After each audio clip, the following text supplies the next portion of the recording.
Salut à toi et bienvenue dans ce podcast. J'espère que tu vas bien, moi ça va super et dans ces cas-là, en général, quand ça va bien, tu sais ce que je fais? C'est assez simple, je tape bêtement sur les plateformes pour freelance. Non, je rigole, c'est pas de l'acharnement si tu veux, c'est pas que j'ai la haine contre les plateformes pour freelance.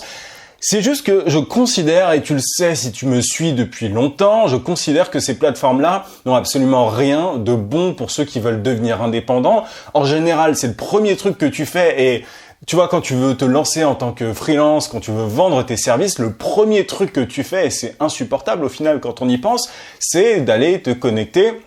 C'est d'aller te créer un compte sur Upwork, Malt, enfin c'est Malt maintenant, l'ancien Upwork, Coder, etc. Bref, toutes ces plateformes poubelles, c'est presque automatique, tu vois, quand les gens veulent vendre leurs services, ils vont sur ces plateformes. Et je me suis rendu compte vraiment au fur et à mesure du temps que ces trucs-là n'avaient absolument rien de bon et qu'il valait mieux apprendre à vendre ses services, à se marketer, à marketer ses services, bref, à convaincre de nouveaux clients, à créer de nouveaux clients plutôt que de chercher à en attirer sur ces plateformes poubelles. Bref, et dans ces cas-là, tu vois, enfin, t'as souvent le choix de... T'as je sais pas combien de plateformes maintenant. En fait, c'est assez hallucinant. À chaque fois que je regarde, tu vois, que je tape plateforme freelance sur Google pour voir un petit peu ce qui se fait, je me rends compte qu'il y a de nouvelles plateformes. La dernière fois, quand j'étais à Nantes au Web Today, il y avait de nouvelles plateformes qui se lançaient, des startups qui lancent des nouvelles plateformes en disant que leur plateforme à elle est différente, qu'elle fait les choses différemment, etc. Bref, c'est un énorme business et du coup, tu vois, on sait même plus où donner de la tête. T'as tellement de trucs. Enfin, là, je suis sur mon ordi. Enfin, c'est impressionnant. On sait pas quoi faire. Et je voulais du coup faire cette vidéo, ce podcast, pour te dire en gros quelles sont, selon moi et selon d'autres personnes, les pires plateformes pour freelance. Alors, j'ai fait un petit sondage tout à l'heure. Je vais déjà reprendre le sondage que j'ai fait le 18 septembre 2017 déjà. J'avais fait un sondage sur mon groupe Facebook. J'ai un groupe Facebook qui s'appelle Esprit Libre où voilà, c'est un groupe d'entraide entre indépendants. T'as le lien en description. J'avais écrit, vous connaissez sans doute mon avis sur les plateformes de freelancing, mais certains sites sont pires que d'autres. Pour éviter à certains de perdre du temps, quelle est pour vous la pire des plateformes? Et j'avais laissé plusieurs choix. J'avais noté plusieurs plateformes. Et pour le coup, en 2017, en septembre 2017, la pire, celle qui apparaissait en première, c'était Coder.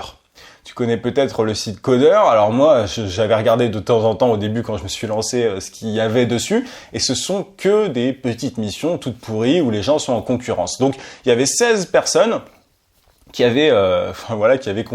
considéraient que Coder était la pire des plateformes. Deuxième, c'était Upwork, le nouveau Malt, comme je te le disais tout à l'heure, Malt maintenant, avant ça s'appelait Upwork.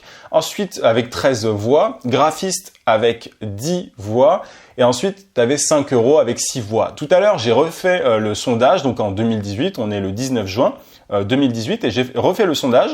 Cette fois, j'ai laissé le choix, j'ai pas laissé plusieurs choix aux personnes du groupe, j'ai demandé quelle était la pire plateforme, je leur ai pas laissé la possibilité de voter pour plusieurs. Et là, pour le coup, celle qui se retrouve en tête, c'est 5 €. Je sais pas si tu connais, je te mettrai pas les liens en description, et honnêtement, j'ai hésité à aller sur les sites et te filmer l'écran de mon ordinateur, mais je me suis dit que c'était la pire idée parce que sinon il y a des personnes qui vont aller dessus et qui vont s'inscrire et c'est pas du tout ce que j'ai envie. Donc parce que c'est pas une bonne idée pour toi. Bref, donc je t'en parle comme ça. Mais du coup 5euros.com depuis tout à l'heure récolte la quasi-unanimité. Enfin, en gros, c'est la plateforme qu'il faut éviter. Et quand tu vas dessus, il y a quelqu'un qui a pris d'ailleurs une capture d'écran en disant il n'y a pas besoin d'en dire plus.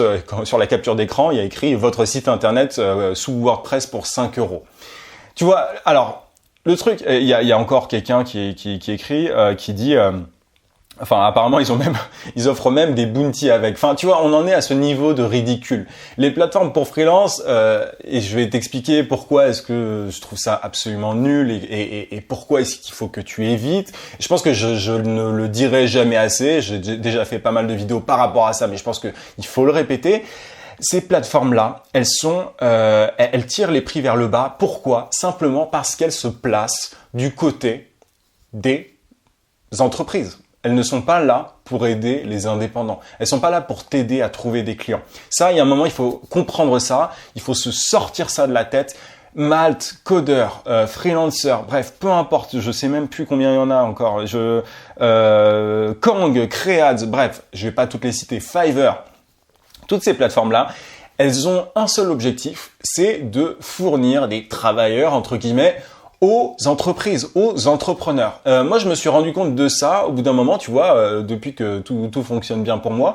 Parfois, je peux avoir des besoins, tu vois, en graphisme ou bref, pour mon site internet. Et du coup, je me dis, tu vois, si je pensais comme un enfoiré, j'irais sur ces plateformes-là, j'irais aller chercher un freelance pas cher pour me faire tel graphisme, j'irais sur telle plateforme pour demander du montage, j'irais sur telle plateforme pour demander, je sais pas, de refaire mon site internet. Mais je ne le fais pas, et pourtant il y a énormément de gens qui le font. C'est aux entrepreneurs et aux entreprises que ces plateformes sont destinées. Et pour ça, je vais simplement te lire la page d'accueil du site Malt, du site de la plateforme Malt. Quand tu atterris sur la page d'accueil, il y a simplement écrit « Les meilleurs freelances proches de vous ».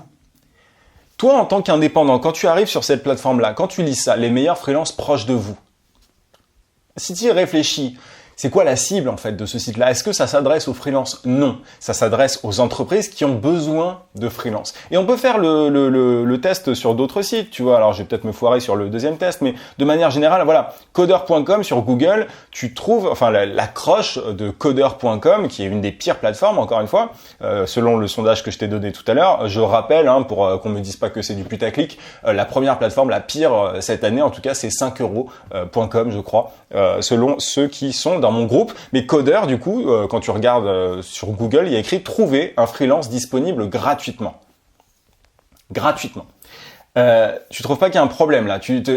Moi, je ne comprends pas en fait qu'il y ait des gens qui acceptent de s'inscrire, de donner leurs data, leur donner leurs informations, bref, de donner parfois même leur numéro de téléphone. Je l'ai fait pourtant, tu vois, je l'ai fait au début. C'est aussi pour ça que, encore une fois, je fais ce podcast, cette vidéo pour t'éviter ça, mais je ne comprends pas qu'on puisse continuer encore d'espérer quoi que ce soit de ces plateformes. Là, ils te disent concrètement qu'il y a des freelances disponibles gratuitement. Alors, c'est plus ou moins vrai, c'est du marketing, tout ça, mais comprends que ces plateformes-là, elles sont là pour se faire du blé, j'allais dire sur le dos des freelances. Alors, il faut que les freelances trouvent des clients et que les clients trouvent des freelances, tu vois, il n'y a pas de problème par rapport à ça. Mais le business model de ces plateformes-là est intrinsèquement mauvais, si tu veux. C'est-à-dire que elles se prennent des commissions par rapport aux transactions qui sont faites. Elles te prennent, je sais même plus, je crois que c'est 10%, 10 à 20%, ça dépend des plateformes, je sais plus exactement, mais en gros, elles prennent de l'argent sur ces transactions-là, et donc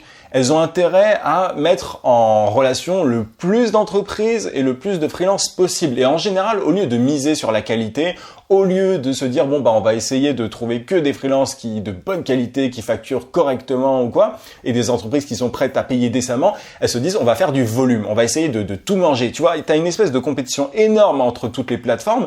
Je sais encore une fois pas combien il y en a, mais du coup, tu te dis que celle qui gagnera sera celle qui englobera le plus de clients et le plus de freelance. Et quand tu vas sur Malt et tout, tu regardes d'ailleurs les entreprises avec lesquelles elles travaillent, avec lesquelles la plateforme Malt travaille, t'as Decathlon, t'as BNP Paribas, t'as Le Bon Coin, t'as Mythique, bref, ils te mettent des gros noms et ils te mettent en plus en phrase 49 000 clients fabuleux, donc on brosse bien dans le sens du poil, nous font déjà confiance.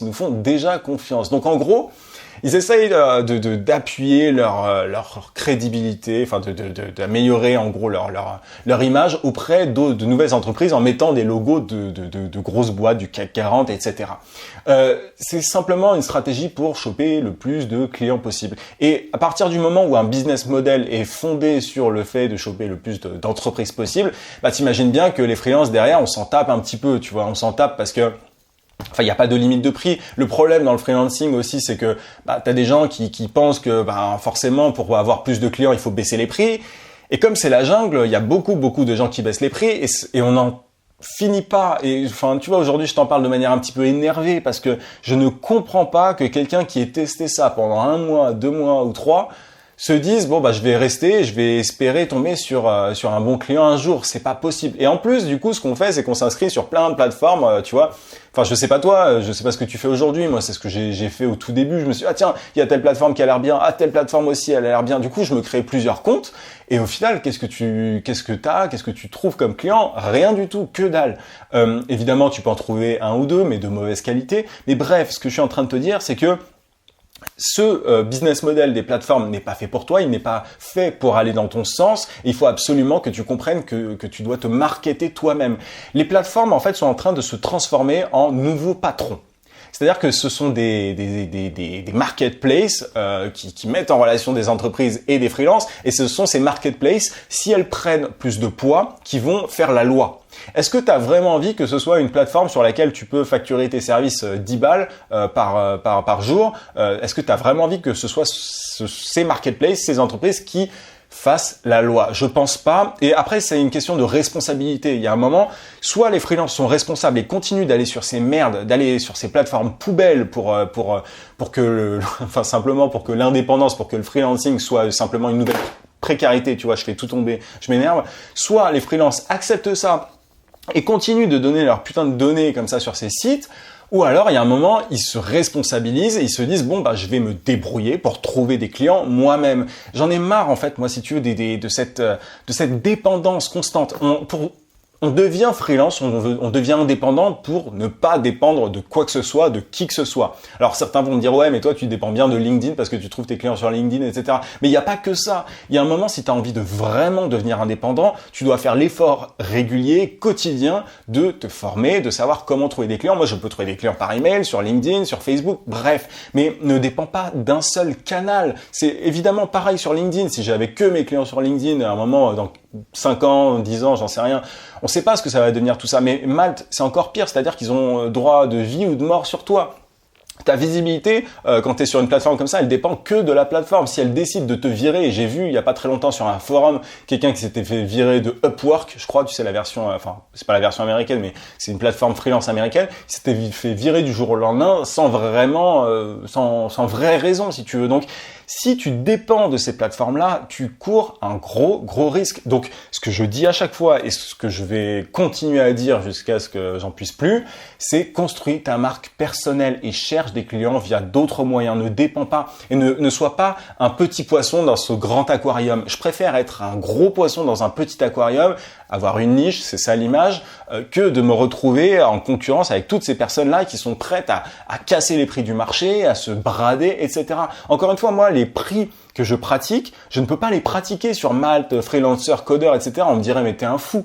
Mais simplement, je me situe hors de la concurrence, je sais bien marketer mes services et j'apporte une réelle plus-value à mes clients. Et c'est comme ça que tu peux très bien gagner ta vie en tant qu'indépendant. Mais il faut arrêter d'aller sur ces merdes, sur ces plateformes poubelles. Et encore une fois, je te le rappelle, la pire, selon les personnes de mon groupe, c'est 5euros.com. Après, dans le lot, tu as Codeur et ensuite tu as Malte. Ça, c'est le top 3 des pires plateformes pour freelance. Je t'invite vraiment à penser à ça. Si tu as encore, d'ailleurs, je vais le faire tout de suite dès que la vidéo est terminée, dès que le podcast est terminé, ce que je vais faire, c'est que je vais supprimer mon compte sur Malte pour ne plus, tu vois, cautionner ça. Là, je suis inscrit sur plusieurs plateformes. Il faut que je retrouve d'ailleurs lesquelles. Je n'y vais jamais. Mais je trouve que aller sur ces plateformes, être inscrit et rester inscrit, c'est vraiment cautionner ce système-là. Et moi, j'en peux plus. Je trouve ça vraiment insupportable. Ça s'appelle ça sera sans doute une nouvelle forme, tu vois, d'exploitation. J'allais dire, je vais utiliser de grands mots, mais ces plateformes-là,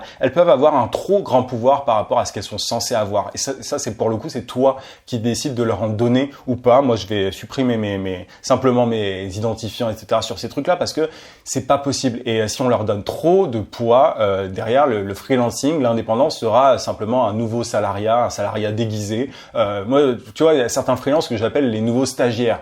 C'est un peu, enfin voilà, c'est déjà que au niveau de législatif, on n'a pas énormément de droit, tu vois, il y a une nouvelle loi qui a été votée mais qui vaut quasiment rien sur, je crois, la retraite des indépendants. Bref, je ne regarde même pas parce que c'est tellement ridicule. Déjà que le législatif n'est pas avec nous. Alors si en plus les entreprises essayent de se faire du fric sur le dos des freelances en cassant les prix, etc. Enfin, je veux dire, on s'en sortira pas. Donc, fais les choses différemment et c'est la raison pour laquelle moi j'ai créé ce podcast, cette chaîne, c'est pour t'aider à faire différemment et t'aider à faire comme ce que je fais moi. Je m'en sors très très bien, simplement parce que j'ai décidé de faire différemment de toutes ces plateformes, de tous les freelances, enfin de la majorité des freelances. Évidemment, je suis pas le seul à faire ce que je fais, mais voilà, enfin, essaye de sortir de ce système ultra vicieux et qui n'a vraiment rien de réjouissant.